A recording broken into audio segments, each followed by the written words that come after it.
mais uma vez transmitindo a Escola Bíblica Dominical de forma online, devido ao isolamento social a qual nos encontramos por força do decreto do governador Camilo Santana.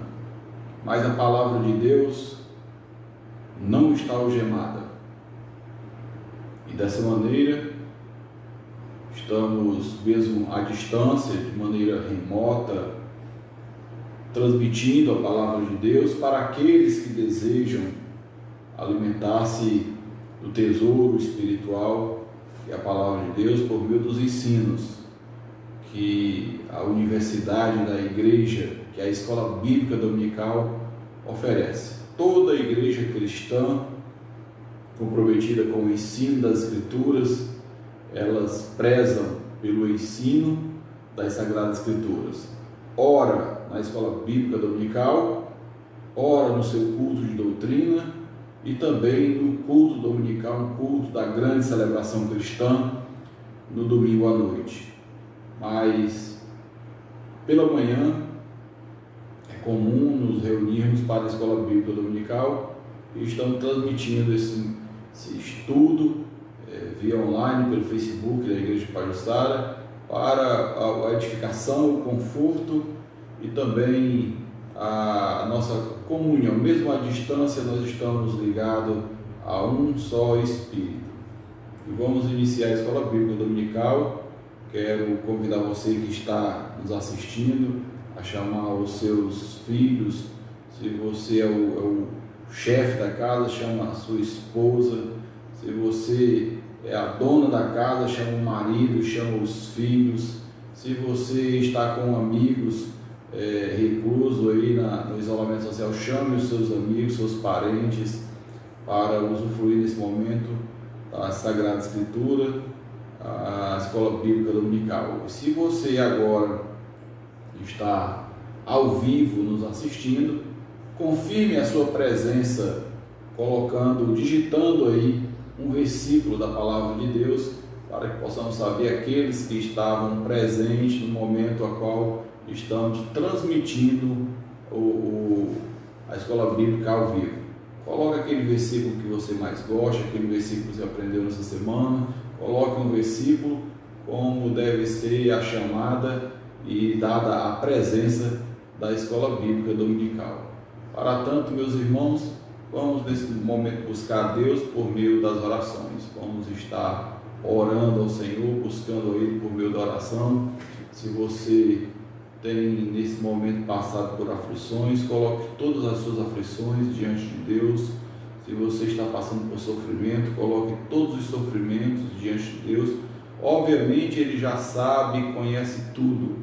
Salmo 39 nos ensina que antes que a palavra chegue à boca, o Senhor já conhece, mas isso não nos isenta nem nos deixa numa condição que nós não devemos colocar. Pelo contrário, a palavra de Deus nos ensina que devemos buscá-lo a Ele em tempo e fora de tempo.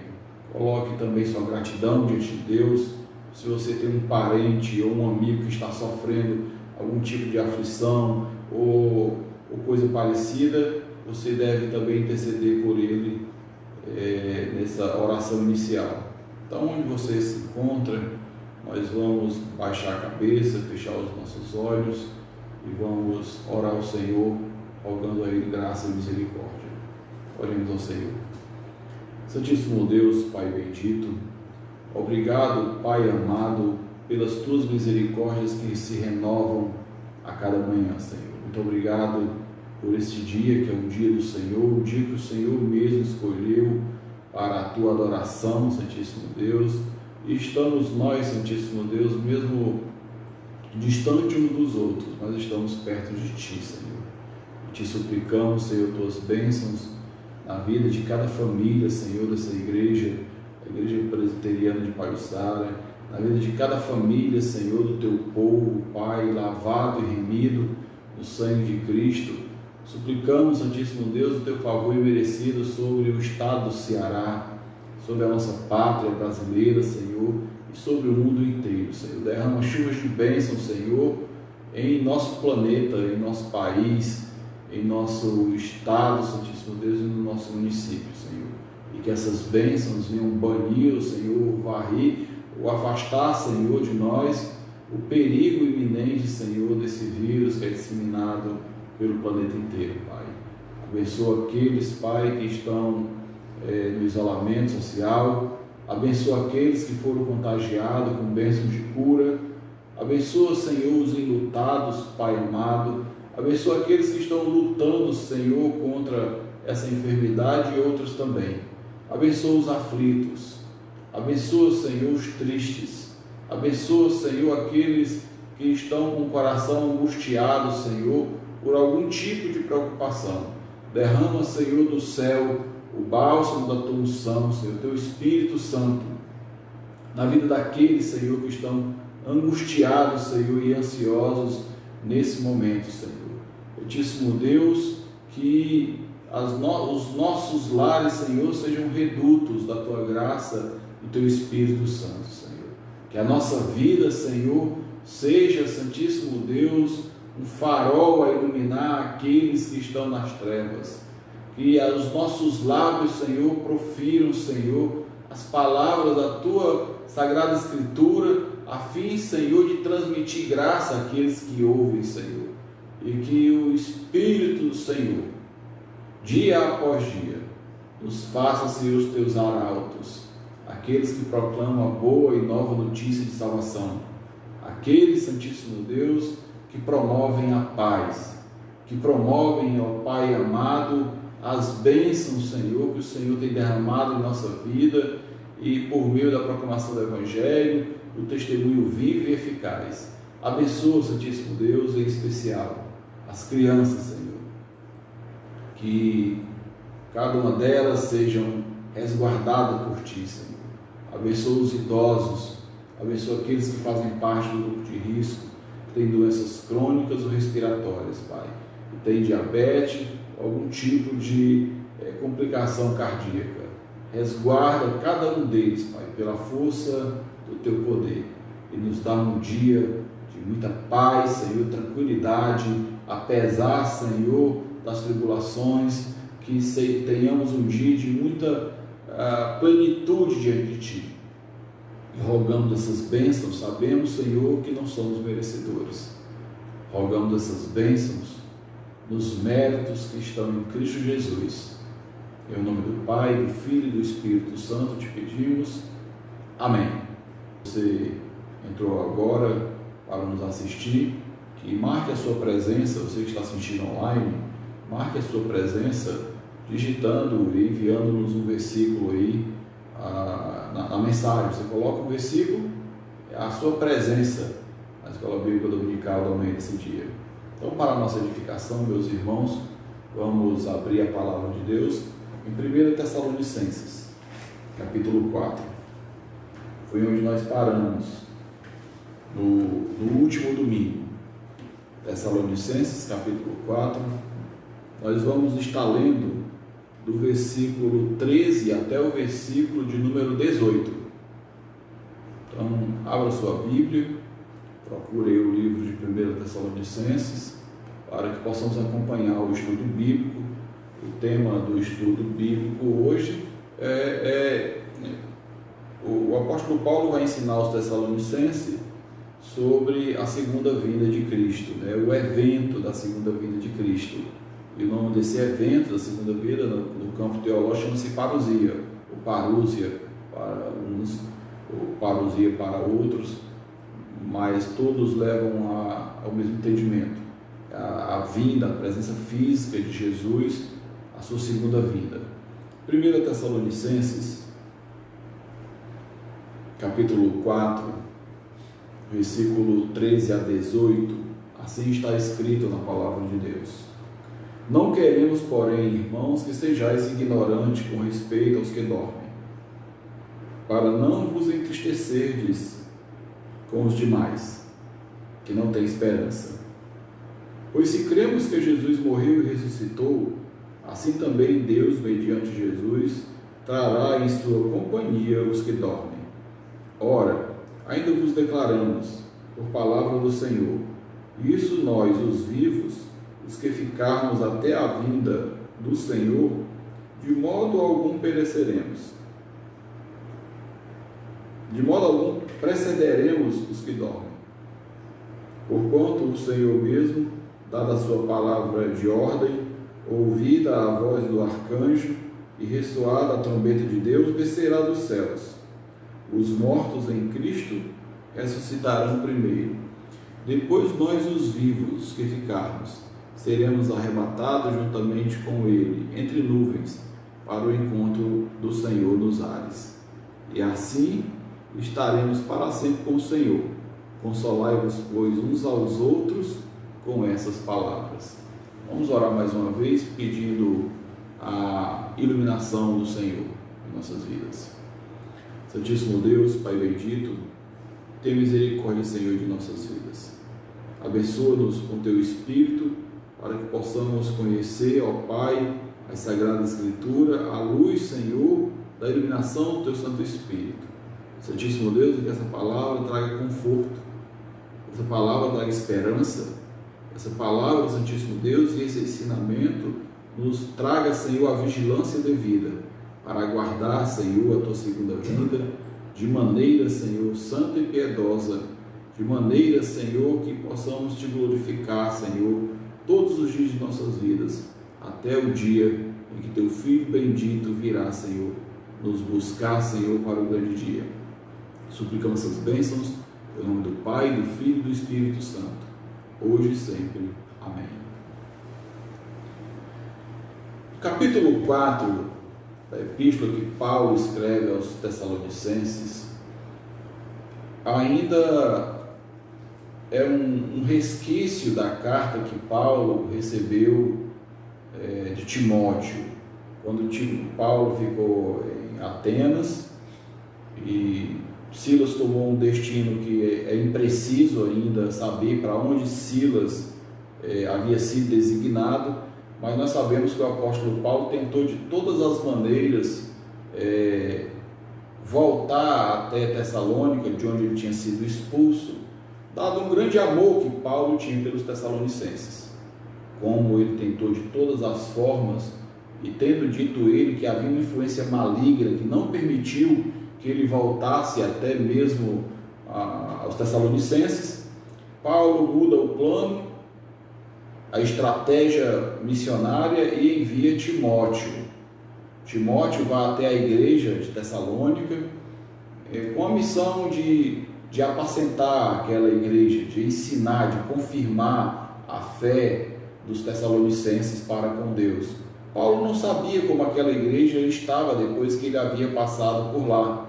E agora Timóteo regressa até Tessalônica como um pastor aprovado por Deus, como um missionário enviado pelo apóstolo Paulo. Paulo sofre ficando sozinho em Atenas, naquele momento em que, Atos 17, que ele faz aquele discurso no Areópago ali, é o momento a qual ele envia Timóteo aos Tessalonicenses. E tendo passado algum tempo, o jovem Timóteo regressou até o apóstolo Paulo. E ao regressar até o apóstolo Paulo, ele trouxe ali o laudo pastoral de como estava aquela igreja. Ele trouxe ali os seus relatórios pastorais e apresentou ao apóstolo Paulo. O apóstolo Paulo, ao tomar conhecimento daquelas laudas, ele tem conhecimento de que a igreja está muito bem no Senhor, a igreja tem desenvolvido a fé, a igreja tem progredido e Paulo se alegra muito. Contudo, o relatório que Timóteo traz a Timóteo não conta somente ou não relata somente os aspectos positivos da vida da igreja, que uma igreja que está firme, que está evangelizando, uma igreja que está levando o evangelho a outros lugares. Mas tem Timóteo também registra aonde a igreja necessita de amparo pastoral. Então o apóstolo Paulo, ao ter essa carta em mão e verificar tanto as benesses que a igreja vive, como também as suas debilidades, o apóstolo Paulo, obviamente, como um pastor, assim como nós estamos distantes, o apóstolo Paulo envia também ensinamentos à distância, escreve à igreja de acordo com os relatos que Timóteo trouxe nos seus relatórios.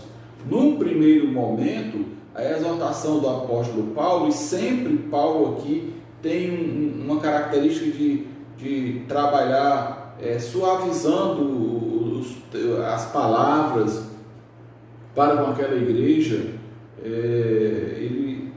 Ele aplica um ensino sobre a santificação, a vida santificada, a qual ele instrui a igreja a fugir da indecência, da imoralidade e a buscar a santidade dentro de um contexto familiar equilibrado e também com aspectos escriturísticos, bíblicos. Ora, porque uma vez a igreja tendo recebido ali o ensino, a conversão e a santificação e a plenitude da vida cristã, ela não ocorre de imediatamente. Por isso nós precisamos todos os dias ouvir a palavra de Deus para crescer todos os dias. E num primeiro momento Paulo fala acerca da santificação, da vida familiar, da santificação junto ao próprio povo de Deus e a santificação junto com os de fora. Terminada essa primeira exortação, os relatórios de Timóteo informam a Paulo que a igreja tem um déficit. E esse déficit não é exclusivo da igreja dos Tessalonicenses. É um déficit que paira sobre grande parte do povo de Deus acerca das doutrinas da segunda vinda de Cristo.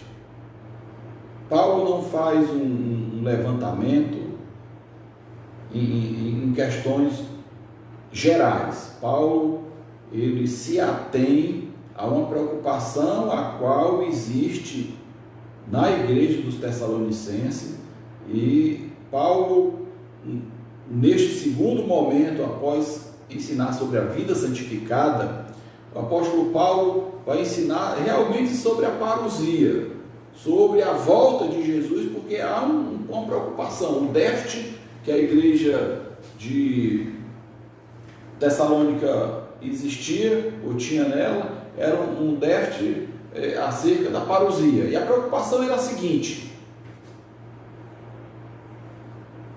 qual o estado daqueles que morrerem antes da segunda vinda de Jesus Cristo? Eles vão morrer e após a sua morte acabou-se tudo, ou a alma é imortal? A grande probabilidade era que muitos dos tessalonicenses ainda trazia o resquício do paganismo. Resquício do paganismo em maior ênfase, tal como o Império Romano acreditava-se que grande parte morreu, acabou. Uma outra parte que a alma era imortal. Existem aqueles também que creem num lugar onde a alma irá expurgar ali os seus defeitos, as suas falhas. Ou um limbo, um lugar chamado limbo para as crianças. Então o apóstolo Paulo, ao escrever capítulo 4, de 13 a 18, ele ataca simplesmente as ideias errôneas que estão ali tirando o sossego, a paz dos Tessalonicenses. Não é à toa que o apóstolo Paulo escreve no finalzinho: consolai-vos, pois, uns aos outros com essas palavras. Porque a falta de conhecimento sobre a segunda vinda de Cristo trazia desassossego, trazia desespero ou desesperança para alguns da igreja. E assim o apóstolo Paulo, no versículo 13, amando aquela igreja pastoralmente, ele assim escreve: não queremos, porém, irmãos, que sejais ignorantes, com respeito aos que dormem, para não vos entristecerdes como os demais, que não têm esperança. Veja o problema da igreja dos Tessalonicenses. A falta do ensino bíblico sobre a segunda vinda de Cristo estava produzindo no seio da igreja tristezas e desesperanças e desespero. Essas tristezas, elas são oriundas das dúvidas da igreja. Havia uma ignorância, eles ignoravam a falta, eles não tinham o conhecimento devido. Agora o apóstolo Paulo, em tom pastoral, vai trabalhar essa matéria a fim de produzir o devido entendimento, atacando a ignorância dos Tessalonicenses no centro do seu cerne. Versículo 14: pois se cremos que Jesus morreu e ressuscitou, assim também Deus, mediante Jesus, trará em sua companhia os que dormem. E nesses dois primeiros versículos, existe aqui uma palavra usada pelo apóstolo Paulo que causa algum desentendimento na vida de alguns cristãos. Por duas vezes o apóstolo Paulo, no versículo 13, usa a palavra os que dormem. No versículo 13, ele ensina: não queremos, pois, irmãos, que sejais ignorantes com respeito aos que dormem. No versículo 14, pois se cremos que Jesus morreu e ressuscitou, assim também Deus, mediante Jesus, trará em sua companhia os que dormem. Então, é uma primeira dúvida, o sentimento avesso que produzia tristeza na igreja: qual o estado daqueles que morreram antes da segunda vinda de Cristo? Então, a doutrina produzida aqui pelo apóstolo Paulo é uma doutrina que nós conhecemos como o estado intermediário dos mortos. Ele usa um eufemismo, uma palavra branda, como é peculiar dessa epístola. O eufemismo é sempre uma palavra mais branda, para não dizer o termo: se os irmãos já estão preocupados, os irmãos já estão tristes e sem esperança. O apóstolo Paulo trata com um tom brando, não trata com um tom áspero. Os que dormem não significa uma literalidade de que a morte é um sono. Não significa isso. Longe de nós essa ideia. O eufemismo é uma figura de linguagem que o apóstolo Paulo usa no versículo 13 e no versículo 14. E se você colocar os olhos nas suas escrituras, nas Sagradas Escrituras, e fizer como eu fiz aqui, você marcar aqui o primeiro, os que dormem, no versículo 13, e o segundo, os que dormem, no versículo 14, entre essas duas expressões que são idênticas, né, os que dormem, Paulo traz o significado do termo que ele usa, os que dormem. E o significado está no começo do versículo 14, quando o apóstolo Paulo assim ensina: pois se cremos que Jesus morreu e ressuscitou, assim também Deus, mediante Jesus, trará em sua companhia os que dormem. Ele usa o exemplo de Jesus Cristo para a igreja.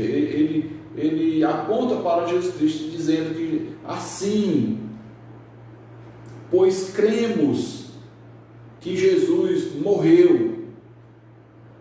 Inclusive, isso é parte do credo apostólico. O credo apostólico tem 3 partes. A parte número 1 é a confissão da igreja sobre Jesus Cristo. Diz: creio em Deus Pai Todo-Poderoso, que criou o céu e a terra. Não, a primeira é de Deus Pai, a segunda é que é de Jesus Cristo. Creio em Jesus Cristo, Senhor da igreja. Aí, uma parte do credo, que foi crucificado, morto, sepultado, desceu ao lugar dos mortos e ressuscitou ao terceiro dia. Subiu aos céus e está sentada à destra de Deus Pai Todo-Poderoso, Criador do céu e da terra. É a parte escatológica da nossa confissão. Nós cremos que Jesus Cristo morreu, ele não dormiu na cruz, nem tampouco naquela sepultura ele não dormiu, ele morreu. E ao terceiro dia ele foi ressuscitado pelo Deus Pai Todo-Poderoso, Criador do céu e da terra. O ensino do apóstolo Paulo aponta para essas verdades, não somente aponta para essas verdades, mas aplica essas mesmas verdades à vida do crente.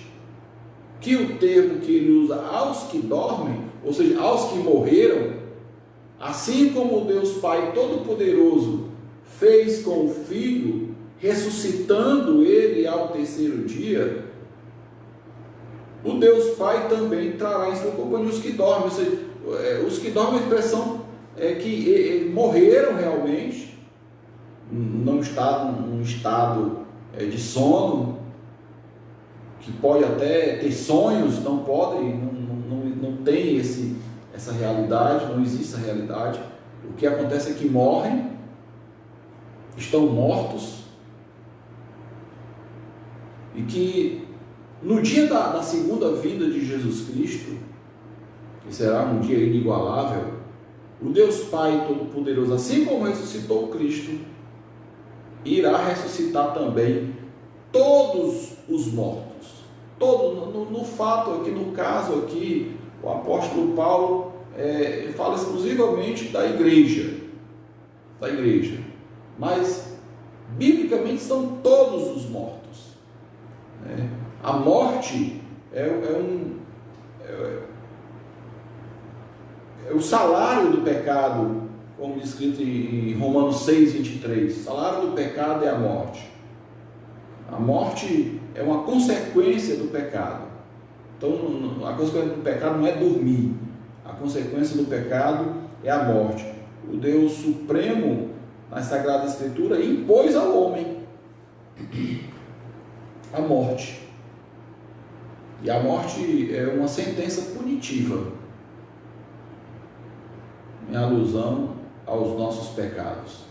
Todos os pecados destituídos estão da glória de Deus. O salário do pecado é a morte.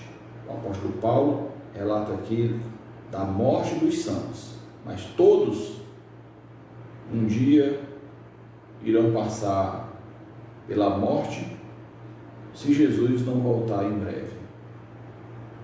O segundo aspecto dessa doutrina que o apóstolo Paulo traz aos Tessalonicenses, dessa vinda do Senhor e a ressurreição dos mortos, também a última parte do credo apostólico: creio no Espírito Santo, na ressurreição da carne. A carne será ressuscitada, trazida de volta para o dia do juízo.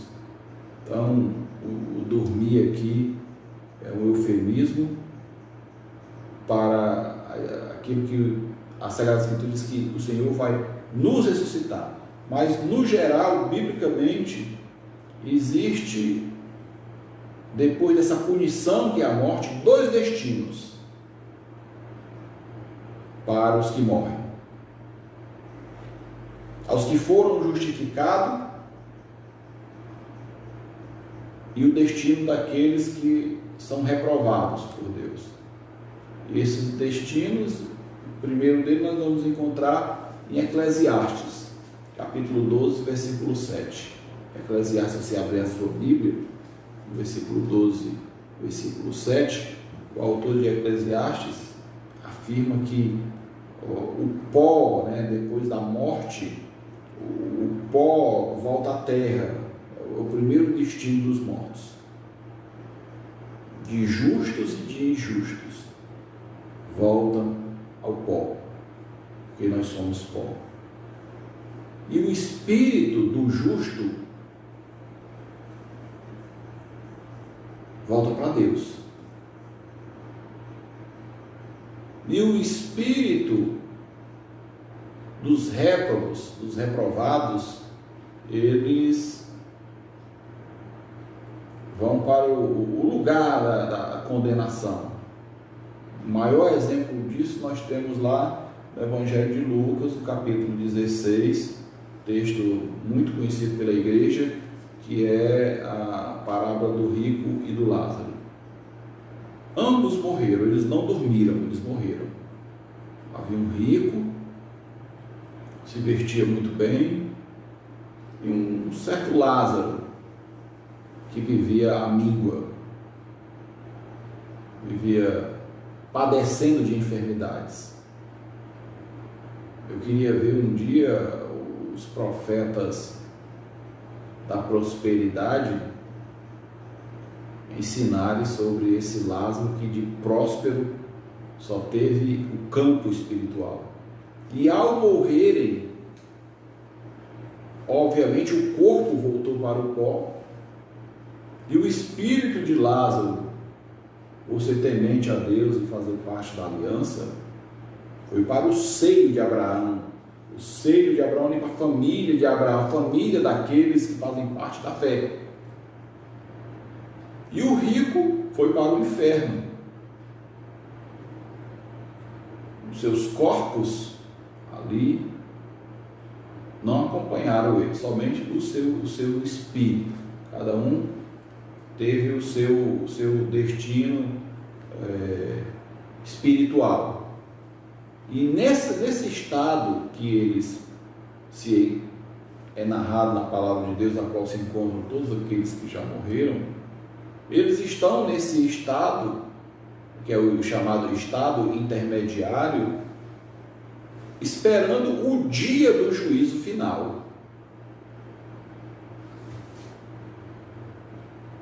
O dia do juízo final está descrito nos versículos posteriores aí, 15 em diante. O apóstolo Paulo assim ensinou: ora, ainda vos declaramos por palavra do Senhor, isso nós os vivos, os que ficarmos até a vinda do Senhor, de modo algum precederemos os que dormem. Então Paulo agora vai ensinar sobre o propósito dinâmico da segunda vinda de Cristo acerca dos vivos e dos mortos. Se em primeiro lugar o apóstolo Paulo ensinou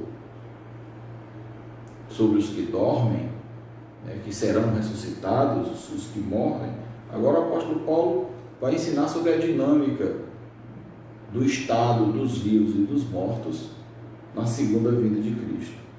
Versículo 16: porquanto o Senhor mesmo, dada a palavra de ordem e ouvida a voz do arcanjo e ressoada a trombeta de Deus, descerá dos céus, e os mortos em Cristo ressuscitarão primeiro. O apóstolo Paulo diz bem detalhadamente que haverá uma ordem do próprio Deus. Dada a ordem do próprio Deus, a trombeta do juízo final irá ressoar. A trombeta é a notificação de Deus que chegou o grande dia, chegou o dia do Senhor, o dia em que Deus há de julgar os vivos e os mortos. E nesse dia, que será um único dia, o dia do Senhor, nesse mesmo dia, o Senhor reunirá todos os povos diante de si para o juízo, os vivos e os mortos. E dentro dessa realidade, o apóstolo Paulo, que a trombeta de Deus irá tocar, e os mortos vão ressurgir. A voz do arcanjo vai emitir a autoridade de Deus para que seja entoada a trombeta. Ao ser ali entoada a trombeta, Jesus Cristo vai voltar.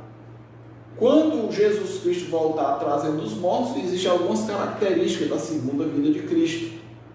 A primeira delas é que a vinda de Cristo será repentina. Nós não sabemos o dia, nem a hora, nem o momento a qual Jesus virá. Será repentina. A segunda característica da vinda de Cristo é que será pessoal. O próprio Filho de Deus, Jesus Cristo, já vindo uma vez em forma de homem, virá agora com toda a sua glória, com todos os santos anjos, a fim de executar o juízo de Deus.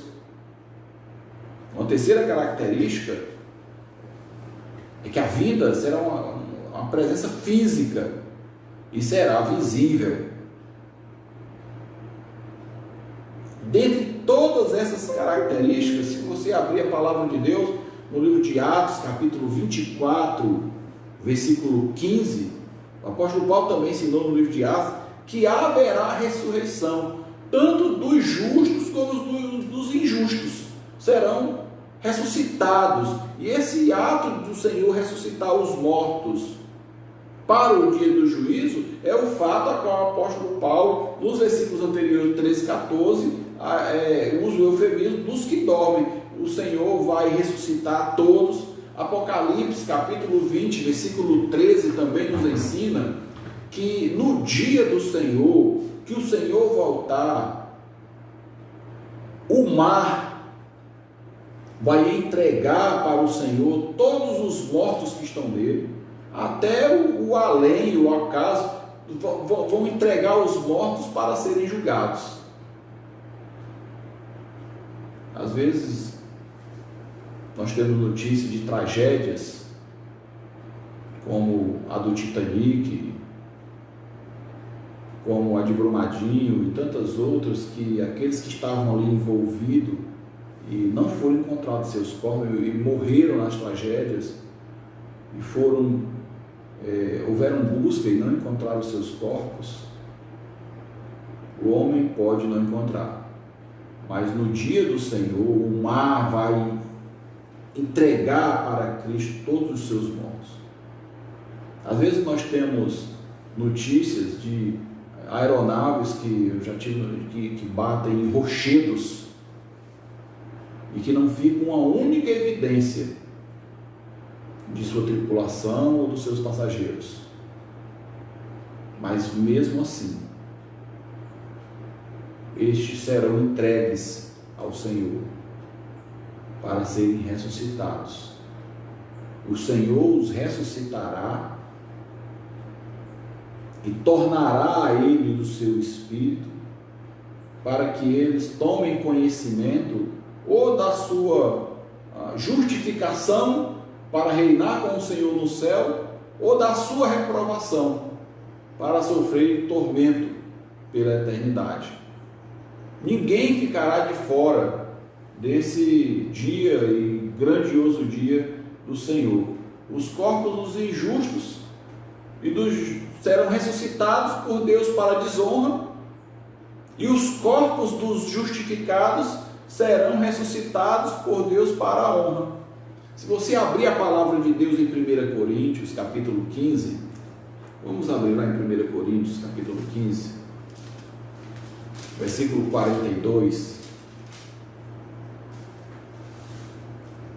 43 e 44, o apóstolo Paulo também se deteve a ensinar sobre a segunda vinda de Cristo aos coríntios. E 1 Coríntios, capítulo 15, 42 em diante, o apóstolo Paulo ensinou assim: pois assim também é a ressurreição dos mortos. Não é acordar os que dormem, mas a ressurreição dos mortos. Semeia-se o corpo na corrupção e ressuscita na incorrupção.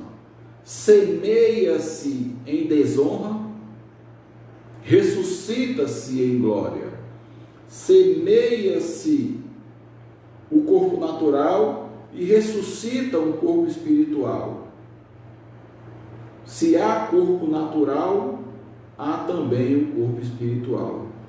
Pois assim está escrito: o primeiro homem Adão foi feito alma vivente, e o último Adão, porém, o espírito é vivificante.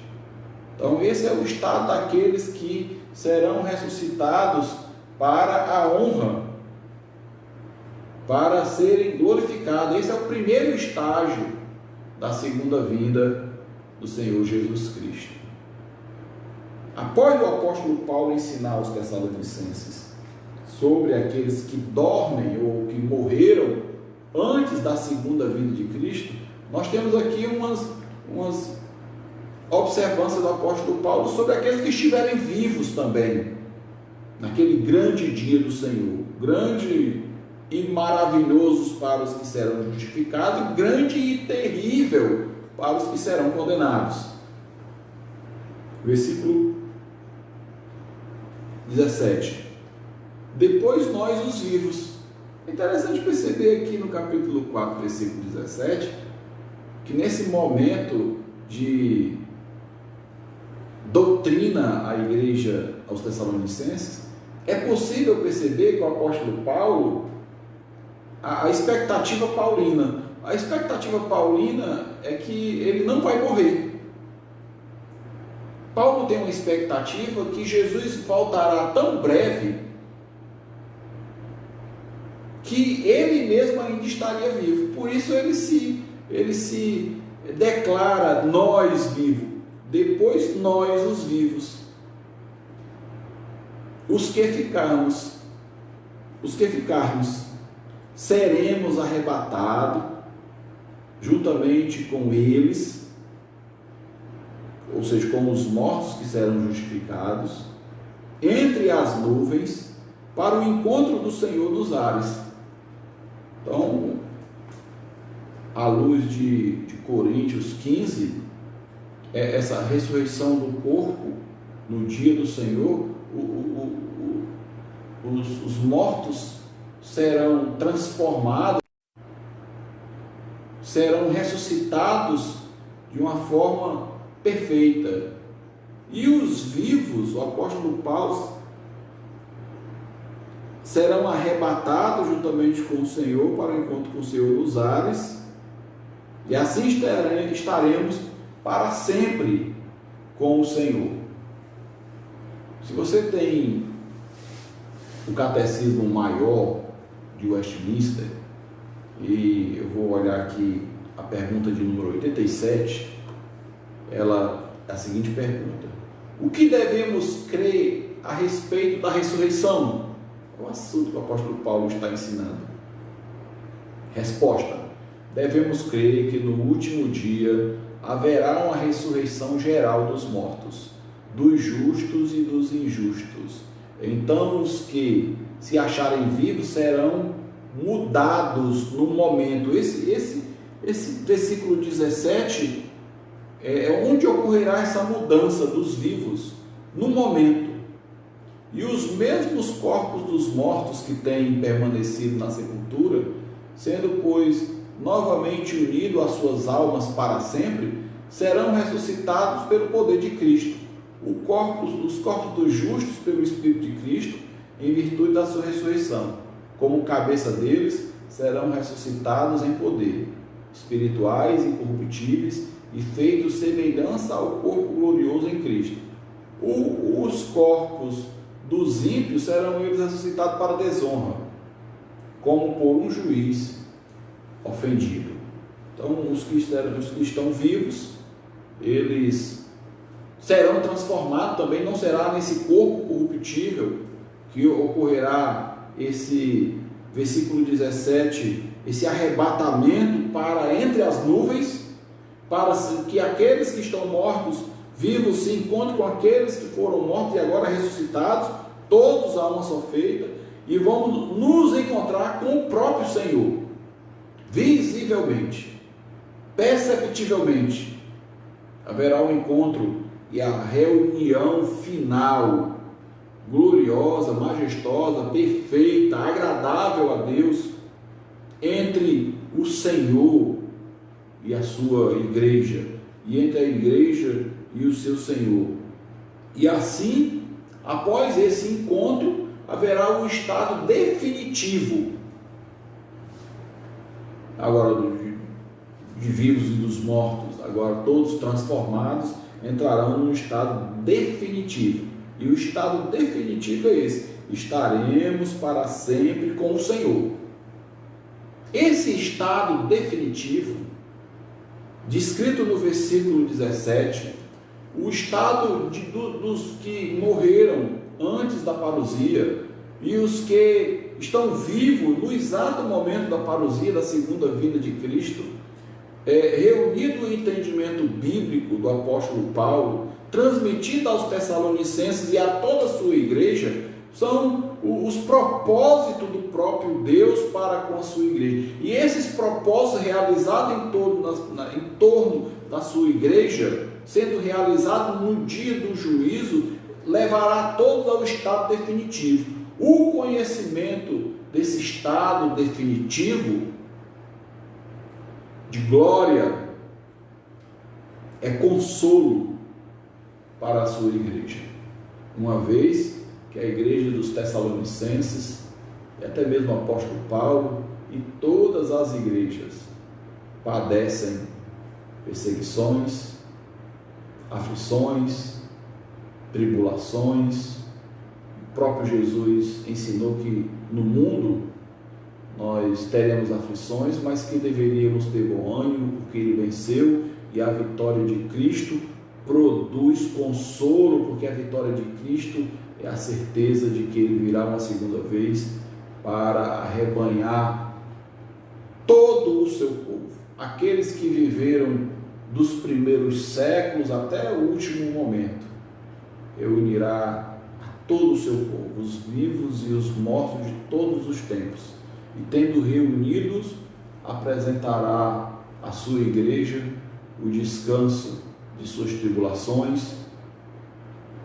Apocalipse nos ensina que Ele mesmo enxugará toda a lágrima, trará a glória de sua majestade, apresentará os seus santos, e estaremos com Ele para toda a eternidade. E esses ensinos, meus irmãos, certamente devem nos levar a sermos consolados, pacificados, a termos aquela compreensão do Salmo 23, o Senhor é o meu pastor, nada me faltará, nada nos faltará. Em meio ao vale da sombra da morte, não temeremos, porque o Senhor está comigo. O seu bordão, o seu cajado me consolam. E as consolações do Senhor para a vida da igreja dos Tessalonicenses e da nossa igreja também, de toda a igreja cristã,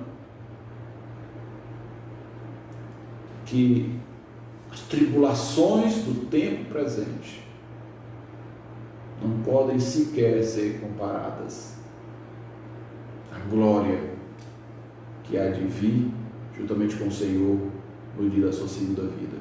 Assim, meus irmãos, a nossa oração é que os irmãos possam crescer cada vez mais na graça e no conhecimento e serem consolados, serem confortados pelos ensinamentos da palavra de Deus.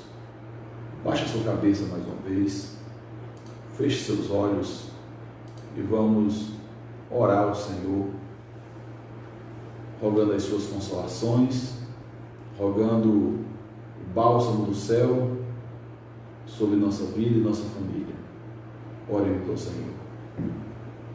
Santo Deus, Pai bendito, tenha misericórdia, Senhor, de nossas vidas. E Santíssimo Deus, revela, Senhor, por meio da Tua Sagrada Escritura, Senhor, o Teu propósito e a Tua vontade, Senhor, como nós aprendemos hoje pela manhã, Senhor. O grande dia do Senhor, o dia que o Senhor vai reunir os vivos e os mortos para levar contigo a Tua igreja, Senhor. Que a certeza, Senhor, da salvação, que a certeza, Senhor, de que iremos reinar contigo eternamente, traga, Senhor, o consolo devido às nossas vidas. Altíssimo Deus, também insistimos, Senhor, na súplica. Cura, Senhor, a nossa nação. Cura, Senhor, o estado do Ceará. Cura, Santíssimo Deus, o nosso município. Abençoa, Senhor, e edifica todos aqueles que participaram dessa escola bíblica. Produz o gozo do céu em nosso ser e nos faz, Santíssimo Deus, cada dia mais do que vencedores. Te rogamos todas essas bênçãos. Não temos mérito, mas rogamos em nome do Pai, do Filho e do Espírito Santo, hoje e para todo sempre. Amém. E que a graça do nosso Senhor e Salvador Jesus Cristo, que o amor de Deus, nosso Pai, que a comunhão e as consolações do Espírito Santo repousem sobre as vossas vidas, sobre as vossas famílias, sobre a igreja eleita do Senhor distribuída na face da terra, hoje e para todo sempre.